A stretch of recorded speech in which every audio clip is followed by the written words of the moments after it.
السلام عليكم ورحمه الله وبركاته يا شباب، ازيكم؟ عاملين ايه؟ اخباركم ايه؟ مباراه من العيار الثقيل، مباراه الاهلي وبيراميدز، وتغيرات كتير جدا بسبب لعيب واحد هو لعيب الطموح اللي بيخلي موسيماني يغير خطته، بيضطر يحط له لعيب مان تو مان طول المباراه. خلاص موسيماني نسي الطبطبه وخلاص داخل على بقى دنيا ثانيه، وتحول لبني ادم ثاني، وحول لوحش كاسر. وهنشوفوا تشكيل نادي الاهلي وتشكيل نادي بيراميدز والقرارات اللي خدتها لجنه الكوره النهارده، وكل الاخبار معانا.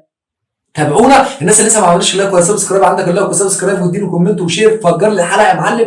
ويلا بينا نبدا حلقتنا مع بعض، يلا بينا ونبدا بالنادي الاهلي اللي النهارده بيغير التشكيل وعوده اثنين عمالقه من لاعبين النادي الاهلي الى التشكيل الاساسي، وهم محمد الشناوي وبدر بنون اللي كنا الفتره اللي فاتت دول مفتقدينهم جدا في الخط الدفاع والخط الاخير في تشكيل نادي الاهلي. النهارده بقى تشكيل نادي الاهلي وكابتن موسيماني بيحطم كل حاجه قدام منه وبيعمل احتياطاته. واول مره كابتن موسيماني يشوفوه قلبه مش جامد كده في المباراه، ونشوف كابتن موسيماني قلقان من لعيب واحد بس في المباراه، اللعيب اللي بيطلع تصريحات بتشل طبعا كل جماهير النادي الاهلي. وانا عايز اقول لك حاجه يا كابتن، انت بعد 20 سنه ان شاء الله، او 10 سنين او 15 سنه من لما تبطل كوره ان شاء الله، لما تيجي ترجع بقى لجماهير النادي الاهلي تاني وترجع بقى تتوسل وتقول اصل انا وانا وانا وانا وما عملتش وما خليتش وما سويتش وكان غصب عني. انت على فكره اول صوره اتصورتها في الكتالوج بتاع مجله بيراميدز اللي هي كده ديت لسه عندي موجوده لحد دلوقتي، عمرنا ما هننسى لك اللي انت عملته معانا، وان انت بتطلع تصريح بقى امبارح وبتقول ان انت عايز تقف على الكوره في مباراه الاهلي. طبعا دي هتبقى كارثه عليك يا كابتن رمضان، ودي ممكن تكون اللي هتخليك تبطل كوره فعلا. وبلاش جماهير النادي الاهلي، انا بقول لك على الهواء اهو، وبقول لك بلاش جماهير النادي الاهلي وبلاش تلعب بمشاعر جماهير النادي الاهلي، وخلي جماهير النادي الاهلي تنساك شويه. وطبعا ده مش هيحصل، بس يعني يوم حاول ان جماهير النادي الاهلي تنساك شويه، لان انت اللي جاي تقيل عليك. خلي بالك والله ما هتستحمل، صدقني والله ما هتستحمل. طبعا بيقول كده بسبب ان الكابتن محمد الشناوي كابتن الفريق طلب من اللعيبه عدم تهنئه رمضان صبحي على اي صفحه من صفحاته احتراما لجماهير النادي الاهلي. واحنا طبعا بنضرب لك عظيم سلام يا كابتن محمد الشناوي، يا كابتن النادي الاهلي يا عظيم، يا اللي انت بتحترم مشاعر جماهير النادي الاهلي، واللي انت طبعا واقف مان تو مان معانا وفي ظهرنا. وطبعا احنا مش سايبينك يا كابتن محمد يا شناوي يا كابيتانو، الكابيتانو الجديد السد العالي الاخطبوط المصري اللي طلع التصريح دوت وقال ممنوع اي حد يهنئ رمضان صبحي. وده اللي خلى رمضان عنده حرقان بقى جامد جدا جدا جدا من لعيبه النادي الاهلي، وقرر ان هو يقف على الكوره النهارده الساعه 7:30 الجوله العاشره في استاد الدفاع الجوي. هنشوفوا بقى انت هتعمل ايه يا كابتن رمضان، وعايزين نتفرج على وقوفك على الكوره. اوعى تفكر ان احنا جماهير الزمالك وهنسكت لك، واوعى تفكر ان اللي هيبقى قدامك هيبقى حازم امام. وطبعا كابتن موسيماني هنقول منزل له مين مخصوص بقى الماتش دوت، منزل له مين؟ منزل له اكرم توفيق مان تو مان. قال له اكرم لو دخل الحمام ادخل وراه، الواد ده لازم تجيبه ارض لان الواد ده في قلبه غل وواد اسود من جوه وعايز يعمل اي حاجه علشان يكسر جماهير النادي الاهلي. كابتن موسيماني طبعا قلبه علينا، كابتن موسيماني احنا بنحبك جدا، وهنشوف مباراه بكره. وعايزين نشوف بقى الحريف جدا والحراق جدا وابن النادي زي ما كنا بنقوله هيعمل ايه في مباراه بكره. وهنشوفوا تشكيل النادي الاهلي دلوقتي مع بعض. تشكيل النادي الاهلي بكره بيضم في حراسه المرمى كابتن محمد الشناوي، كابتن علي لطفي، وكابتن مصطفى شوبير. الخط الدفاعي زي ما اتعودنا عليه ياسر ابراهيم وايمن اشرف ومحمد هاني.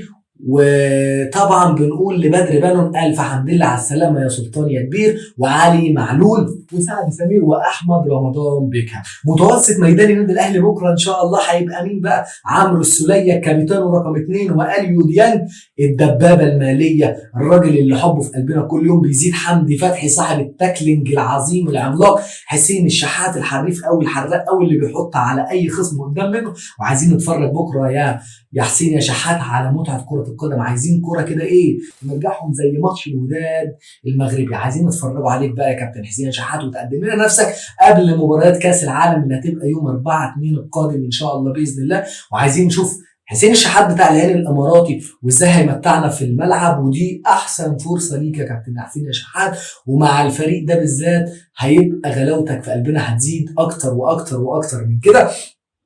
طبعا ومعاه صاحب القضيه محمد مجدي قفشه، والحريف الجديد طاهر محمد طاهر، ومعاهم مين بقى؟ محمود كهربا. محمود عبد المنعم كهربا هداف الدوري وهداف نادي الاهلي حتى اللحظه اللي احنا فيها. وخط الهجوم هيضم صلاح محسن الحريف، محمد شريف العائد بقوه، وان شاء الله هيبقى مهاجم رقم واحد في نادي الاهلي في كاس العالم للانديه لا غنى عنه في الخط الامامي، ومعاه مروان محسن ووالتر بواليا. دي كانت تشكيله نادي الاهلي قصاد فريق بيراميدز، الفريق اللي دايما يستفز نادي الاهلي، وزي ما قلنا اللي عمله رمضان صبحي. تعال نشوف بقى تشكيل نادي بيراميدز بكره عامل ازاي. نادي بيراميدز بكره بيضم في حراسه المرمى 2 حراس مرمى، وهم شريف اكرامي صاحب المخطط لهروب لاعبي الاهلي الى بيراميدز، ومعاه احمد الشناوي، ومعاه في خط الدفاع بقى مين؟ علي جبر وزير الدفاع، واحمد سامي لاعب المقصه السابق، ومعاهم مين بقى؟ طارق طه واحمد ايمن منصور، ومعاهم احمد فتحي الرجوله، ومعاهم مين؟ احمد توفيق وعمر جابر ومحمود حماده، اللعيب اللي انا بحبه شخصيا، لعيب حريف وبيعرف بيودي الكوره فين، تحس ان طول الكروس في نص ملعب بيراميدز، واللعيب اللي هيبقى عليه شغل كبير جدا بكره. معاه في نادي بيراميدز دونجا، ومعاهم اسلام عيسى، محمود صابر، وابراهيم عادل، والطموح إيريك تراوري، جون انطوي، عبد الله السعيد، محمود وادي، واخيرا دودو جباس. طبعا نادي بيراميدز بيطلع تصريح النهارده وبيقول لك مباراه الاهلي زيها زي اي مباراه ب3 نقط. لا يا حبيبي، لا يا عسل، مباراه الاهلي مباراه خاصه ومش ب3 نقط زي ما انت بتقول، ده يوم عيد بالنسبه لك. انت لازم تحسب كده وتكتب في تاريخك ان انت قابلت الاهلي يوم كذا ويوم كذا ويوم كذا، وشرف ليك ان النادي الاهلي يجيب فيه جول، مع احترامي لاي حد اهلاوي بتعصب على ناديه وبزعل على ناديه طبعا. وبعد التصريح اللي قاله رمضان صبحي لا بديل عن الفوز بكره باذن الله.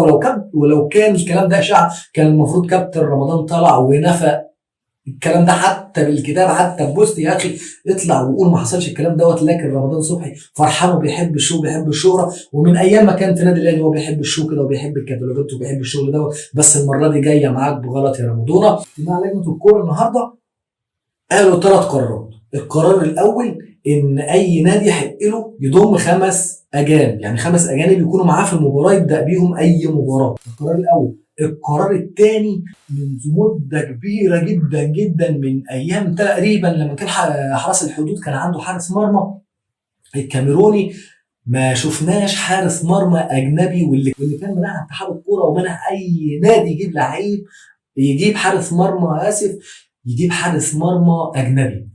كان منعها اتحاد الكوره تماما. اتحاد الكوره النهارده بيجوزها وبيحللها، واتحاد الكوره القرار الثالث بيدور يعني وبيشوف عايز يلغي قرار الفار. وبيلغي قرار الفار طبعا الجمهور بينقسم لجزئين. عارفين هو جمهور مين؟ طبعا الجزء الاولاني يقول لك هيلغي الفار، ما خلاص بقى عشان ايه؟ ياخد راحته ويبرطع في الملعب. والجزء الثاني من نفس الجمهور برضه يقول لك ايه يا عم، ده الفار اصلا كان يعني بوجود الفار هم عاملين كده، فوجود الفار من عدمه مش هيفرق كتير لان هم كده كده ايه؟ بيكسبوا الحكام. طب يا عم بالراحه، انا عايز افهم حاجه. اولا اول 3 مباريات ليك اخطاء تحكيميه فادحه ليك. مباراه اسوان خطا واحد وطلعت زعلان بقى وهتلم الدنيا عليك، والماتش اللي قبل منه كان فيه خطا عليك.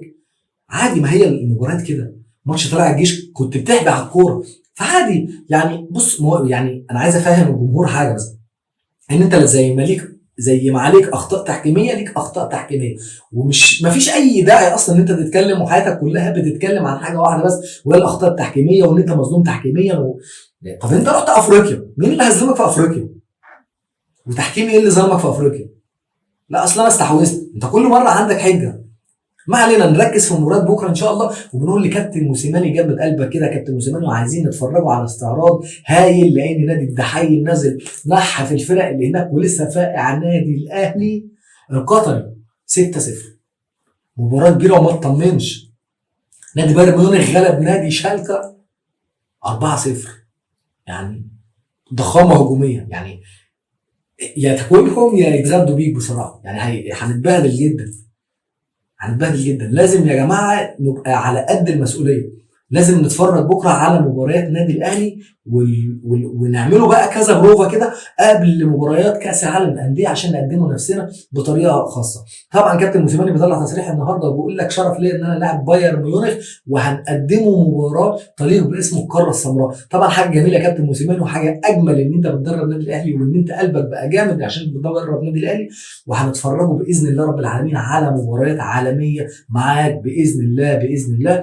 وطبعا كابتن موسيماني طبعا مش هنكلمكم عنه، هنتفرج عليه في مباريات بيراميدز، وهنشوف بقى في مباراه بيراميدز دوت هيقدر يقدم لنا ويقدر يوقف جناح نادي بيراميدز اللي هو رمضان صبحي، ولا مش هيقدر يوقف جناح نادي بيراميدز رمضان صبحي. عنده كل الخيارات بكره، ومعظم اللعيبه رجعت، وتقريبا ما فيش اي لاعب مصاب دلوقتي بالكورونا، وكل اللعيبه بقت متاحه امام كابتن موسيماني. واستنونا بقى النهارده في حلقه بالليل وموسيماني والمذبحه اللي عايز يعملها في لعيبه النادي الاهلي قبل مباريات كاس العالم للانديه في قطر 2021، وهنشوفوا كابتن موسيماني في دماغه ايه بقى، وعايز يغير مين وعايز يجيب مين ويودي مين. استنونا في حلقات جايه كتيره، ما تنساش لايك والسبسكرايب والكومنت اللي هرد عليه زي ما عودتكم في كل مره. والسلام عليكم ورحمه الله وبركاته.